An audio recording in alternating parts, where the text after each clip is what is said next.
Hello, this is Jenny Clark with us, starting over in 5, 4, 3. Hello, this is Jenny Clark with the Solvability Florida GovCon podcast. Today I'm going to be talking about standing your ground against predatory primes, or subtitled, What do you mean by sharpen my pencil? So let me ask, does this sound familiar to you? You're teamed with a large prime contractor on a must-win bid. It's an IDIQ, indefinite delivery, indefinite quantity, worth nearly $1 billion. If you don't bid on this contract, you could be locked out. And by locked out, I mean you've been in that agency with a team of about 6 people for 8 years, and you're the only one that could do that? You don't bid on this contract and you can't get back in that agency, what's going to happen to your guys? Good question.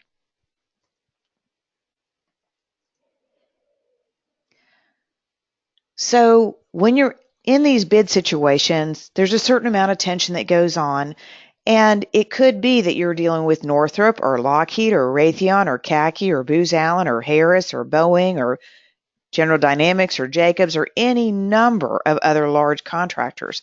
It's not the companies themselves, it's the people that you're dealing with at that company that are feeling the pressure from on high coming down to their office. They've got to win the bid. Their bonuses are based on it. If they don't win, they're probably not going to get fired. So who's the easiest person to squeeze? It's you. So take into account that they don't understand your position as a small contractor, taking care of your employees and your team, trying to figure out how you stay in business, how you grow, how you deal with risks, because they just don't see that from their perspective. So what I'd like to do is just make sure that you feel like you've got this straight in your mind. So I'm going to remind you what makes up the billing rate, which is the bidding rate that you're ending up with. What's the total price? How do you build that up when you're creating these billing rates? You start, of course, with the employee's hourly rate. That's their annual salary divided by 2,080 hours, because that's 52 weeks a year times 40 hours a week. That gives you their hourly rate. Kind of making an assumption these are salaried employees working standard years, and there's no overtime, time and a half. There's not any of these other variations required, but basically, what's their hourly pay rate? The next cost component you've got to think about is fringe benefits, because we're going to have fringe, we're going to have overhead, we're going to have G&A, and we're going to have fee or profit. So let's talk about fringe benefits. If I had to pull a number out of the air for what a fringe benefit percentage would be, I would say it's 30%. 10% for payroll taxes, 10% for leave, and 10% for group benefits. So how do I come up with that? And yours is probably a little lower. Payroll taxes, 6.2% for Social Security, 1.45% for Medicare. Then you've got federal unemployment tax, $42 a head per year. Your state unemployment tax, and if you're in any high tax states or high unemployment states, the state unemployment percentage would be a little higher. You've also got to consider workers' comp. It's not really a payroll tax, but I lump it in there because it's a statutory benefit. The next component of that fringe rate is leave. For most companies, 8 to 10 holidays a year, so 64 to 80 hours worth of holidays, pretty typical.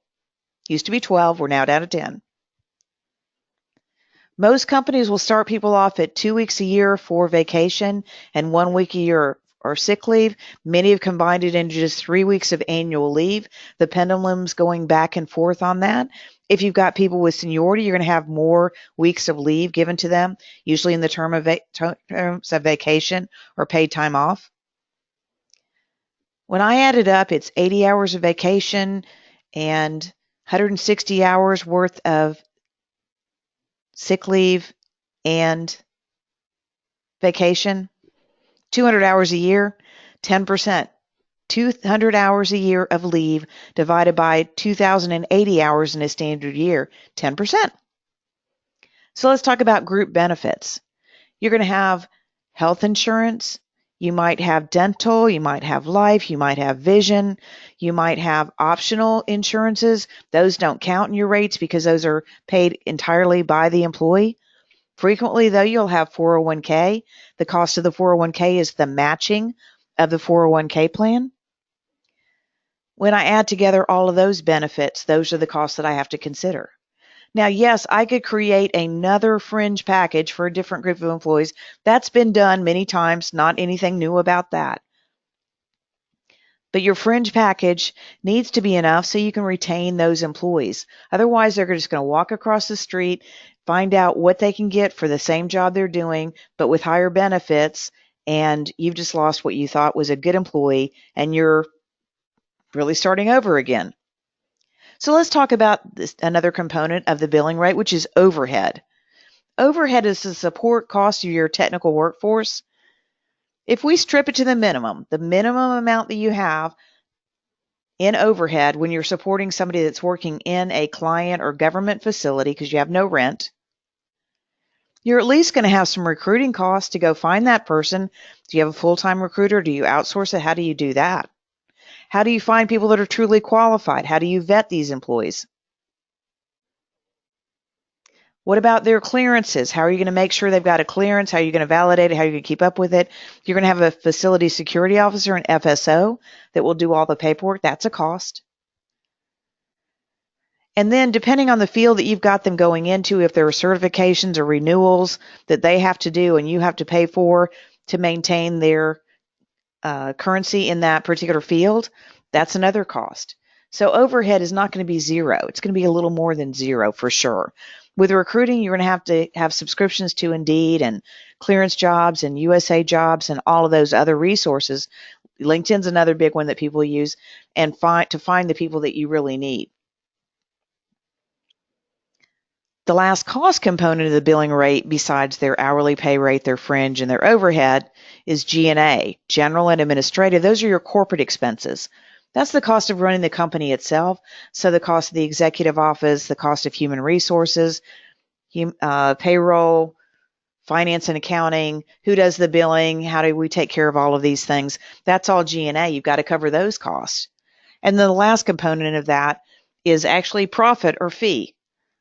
In the government contracting world, most people are bidding under 12% fee certainly would be typical, and I've seen the fee percentages be as low as 5%. The question becomes, why are we taking our investment resources and going after work where we're only going to make 5% profit? The risk is really high that we could not make any profit at all. So we think about all the components that make up the billing rate, but now let's do some math. We've got the hourly pay rate of the employee, and let's just make it easy. Let's just make it $50 an hour. On an employee, that's probably about a $100,000 a year person because it's about 2,000 hours a year. I said, let's use 30% fringe benefits. Your fringe benefit could be a little higher, a little lower, depending on how rich your benefit package is. But let's just make it 30% so I can do math in my head. $50 an hour times 30% fringe is 15. So I'm up to 65 so far in cost on my employee. For overhead, for my recruiting, my clearances, my certifications, I'm just going to make that easy and say that's 10% of the direct labor pay rate. So that's $5. So now I'm up to $70 an hour. 50 for the pay rate, 15 for fringe, and 5 for overhead. I've still got to pay my corporate expenses. So to make that easy, let's say my G&A is 10%. When you're really small, that's hard to get. 10% of everything above it. So I've got 50 plus 15 plus 5 is $70 times 10% is $7 for G&A. So I've got $77 just in cost. If I say my fee is about 10%, I'm going to have $8 worth of fee. My billing rate becomes $85 an hour. If I want to convert that to what we call a multiplier or wrap rate, I would take 85 divided by 50. That's 1.7 multiplier.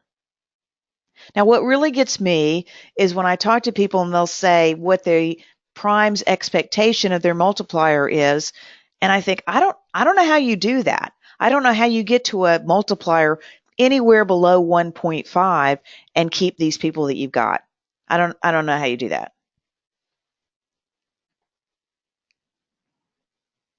So it's so frustrating when you're trying to build your company, retain a loyal workforce, recruit the people that you think are best qualified to do the job, have a method in which to stay in touch with them, evaluate them, let them know when opportunities come up, to let them know that you bid a job today that will be 18 months before it even starts, and that depends on whether it's going to get funded, whether there's going to be protests, when it's going to start, where it's going to move, who's in charge of that day.